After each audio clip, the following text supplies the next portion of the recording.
کہ وہ اپنا ووٹ ہمیں دیتا ہے نہیں دیتا، ترمیم کے حق میں دیتا ہے نہیں دیتا، یہ کیسی آئین؟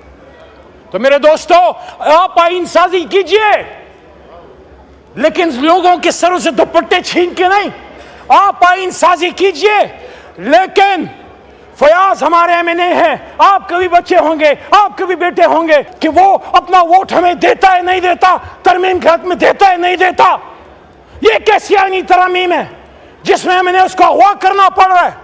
یہ کیسی آئینی ترامیم ہے جس میں سعد اللہ بلوچ، وہ کشمیر میں تو نہیں رہتا، مقبوضہ کشمیر میں، سعد اللہ بلوچ جو ایم این اے ہے ہمارے اس معزز ایوان کا، وہ فلسطین میں تو نہیں رہتا، وہ غزہ کا باشندہ نہیں ہے، وہ پاکستان کا اور پاکستان کے دل پنجاب کا باشندہ ہے. اس کی وائف، اس کی بیٹی اور ان کی خالہ کو اٹھا لیا گیا اور تھریٹ کیا گیا کہ آؤ ووٹ کرو ان ترامیم کے حق میں، ورنہ آپ کے ساتھ یہ اور یہ کیا جائے گا. یہ آپ کی ترامیم ہے. آپ سوال کرو بلاول صاحب سے، میاں نواز شریف صاحب سے سوال کریں کہ کیا یہ سب آپ کی مرضی سے ہو رہا ہے؟ راج صاحب، یہ کافی نہیں ہے، یہ کافی نہیں ہے کہ آپ یہ کہیں کہ ہم نہیں کر رہے. ہو سکتا ہے آپ نہ کر رہے ہوں لیکن حکومت آپ کی ہے، حکومت مسلم لیگ نون کی ہے، صدر پاکستان پیپلز پارٹی کا ہے. بڑا عجیب لگتا ہے، بڑا عجیب لگتا ہے آئین بنانے والی جماعت جو اپنے آپ کو آئین بنانے کی دعوے دار کہتی ہے اور ووٹ کو عزت دو کی نمبردار مسلم لیگ نون، آپ کے دور میں آئین کے ساتھ، بنیادی انسانی حقوق کے ساتھ یہ کھلواڑ ہو رہا ہے.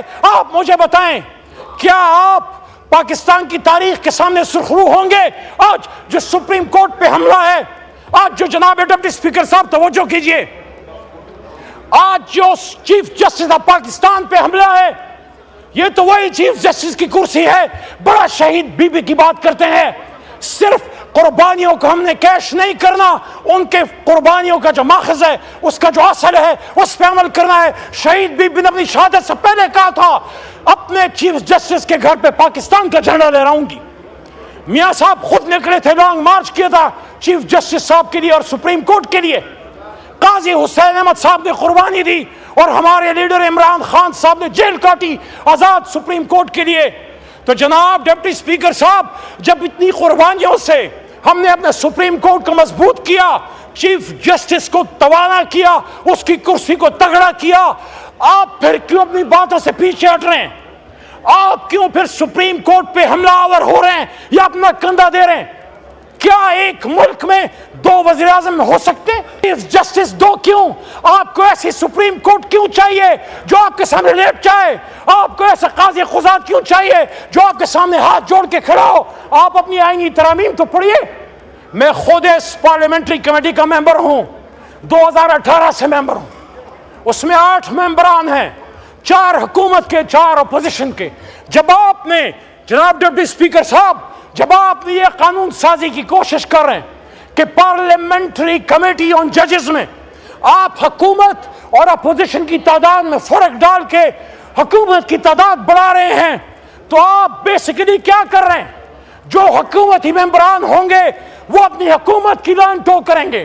آپ بیسیکلی چیف جسٹس کو، ملک کے وزیر اعظم چاہے وہ کوئی بھی ہو، اس کے آگے سبسروینٹ کر رہے ہیں.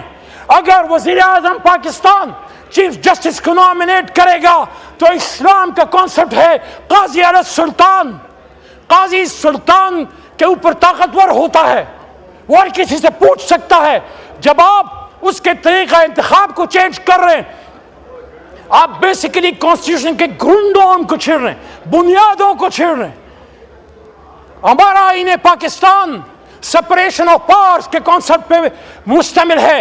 آزاد عدلیہ، آزاد مقننہ اور آزاد انتظامیہ.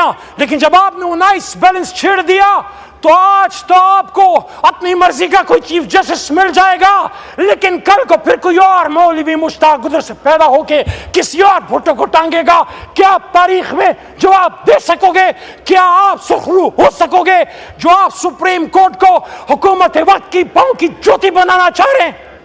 میرے دوستو، میرے بھائیوں، ہمارے دین کا کانسیپٹ ہے قاضی سوال کرتا ہے، اس کے پاس اختیار ہے. 184(3) سو موٹو، اس پہ حملہ ہے کیوں حملہ ہے؟ کیونکہ 8 فروری کے الیکشن میں جو ڈاکہ پڑا اس پہ ہماری پٹیشن سپریم کورٹ میں موجود ہے، اور اس کو 184(3) کے تحت چیف جسٹس جو بھی آتا ہے اٹھا سکتا ہے۔ آپ چاہتے ہیں کہ جو بھی نیا چیف جسٹس آتا ہے اس کے آنے سے پہلے یہ اختیار لے لو، اور چیف جسٹس کے اپوائنٹمنٹ کا اختیار چیف جسٹس آف پاکستان کا وزیر اعظم پاکستان کو دے دو، اور ساتھ میں آئینی کورٹ۔ کون سی آئینی کورٹ؟ کس لیے آئینی کورٹ؟ کس طرح کی آئینی کورٹ؟ آپ مجھے بتائیے، 2008 سے 2013 تک آصف علی زرداری صاحب صدر پاکستان نہیں تھے؟ راجہ صاحب جب گفتگو فرما رہے تھے سابق وزیر اعظم، آپ وزیر اعظم نہیں تھے؟ اس کے بعد میاں صاحب 13 سے 18 تک وزیر اعظم نہیں تھے، بیچ میں شاہد خاقان صاحب آ گئے، اور اس کے بعد 16 مہینے پھر آپ اکٹھے تھے۔ شہباز شریف صاحب وزیر اعظم، بلاول صاحب ان کے ساتھ وزیر خارجہ، تب تو آپ کو آئینی ترامیم کا دورہ نہیں پڑا، تب تو آپ کو بے نظیر بھٹو صاحبہ سے اپنی کمٹمنٹ یاد نہیں آئی، تب تو آپ کو بھٹو صاحب کی قربانی یاد نہیں آئی کہ ایک جج نے ان کے ساتھ کیا کیا، اور جس جج نے آپ کو انصاف دیا، اتنے تو محسن کچھ نہ بنے۔